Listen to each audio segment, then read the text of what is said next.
9, 8, 7, 6, 5, 4, 3, 2, Have the Gospels been accurately preserved down through the centuries? This is a terrific question that I have been interested in for a very long time. My first interest in this particular question about the accurate preservation of the Gospels started out when I was a student at Moody Bible Institute. At Moody Bible Institute, I believed, as did my professors, that the Bible is without error in the autographs. In other words, the originals of the New Testament did not have mistakes in them, even if subsequent copies of the New Testament may have mistakes in them. The problem is, we don't have the originals of the New Testament. What we have are thousands of copies of the New Testament that were made, in most cases, centuries later. We don't have the originals. We have copies made centuries later.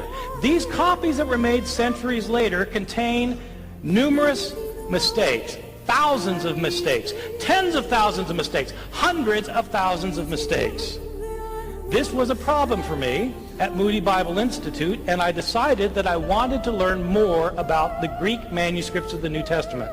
I went to Princeton Theological Seminary to study with the foremost scholar in the field, Bruce Metzger.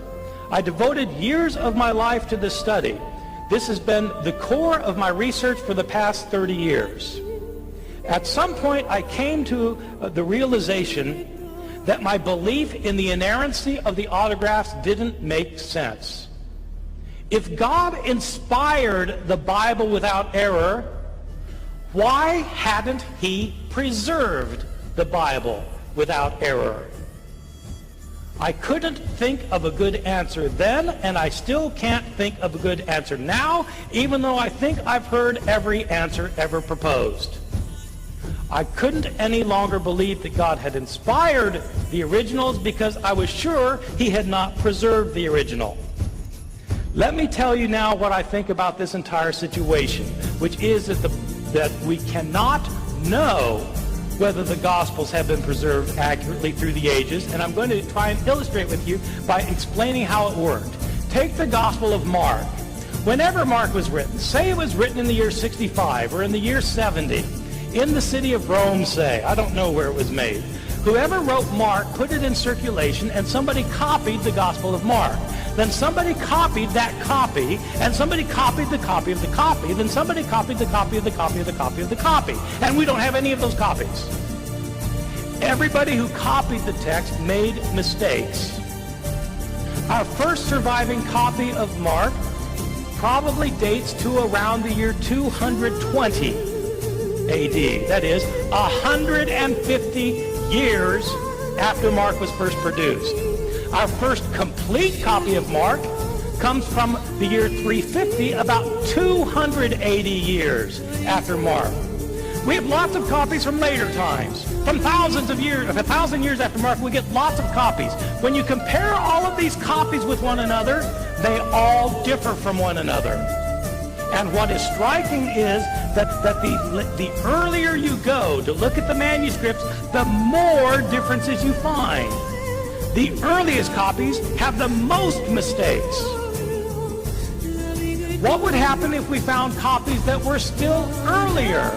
The only evidence we have is the evidence that survives, which suggests that in the early periods of copying, there was the most mistakes made. How many were made the first month, or the first year, or the first decade? How many mistakes were made in the copy of the copy of the copy, which served as the copy of all the copies that we now have? We have no way of knowing. If Craig thinks that we have a way of knowing how the gospel was changed in its first 100 years, I want to know what the answer is, because I've worked on this problem for 30 years, and I don't know of a way to know, and I've never seen a good explanation. You can't argue that we have lots and lots of copies of Mark, and therefore we know what was originally in Mark. These lots and lots of copies are from many centuries after Mark was written. How could we know that these copies stem from a correct copy instead of an errant copy? Our earliest ones are all highly errant.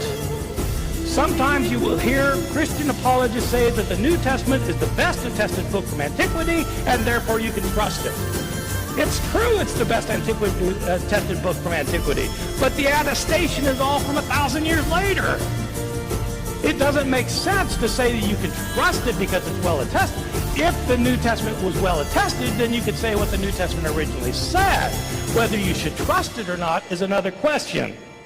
But the reality is we have lots of late manuscripts of Mark and of every other book of the New Testament. We don't have early ones, and the earliest ones we have are filled with mistakes.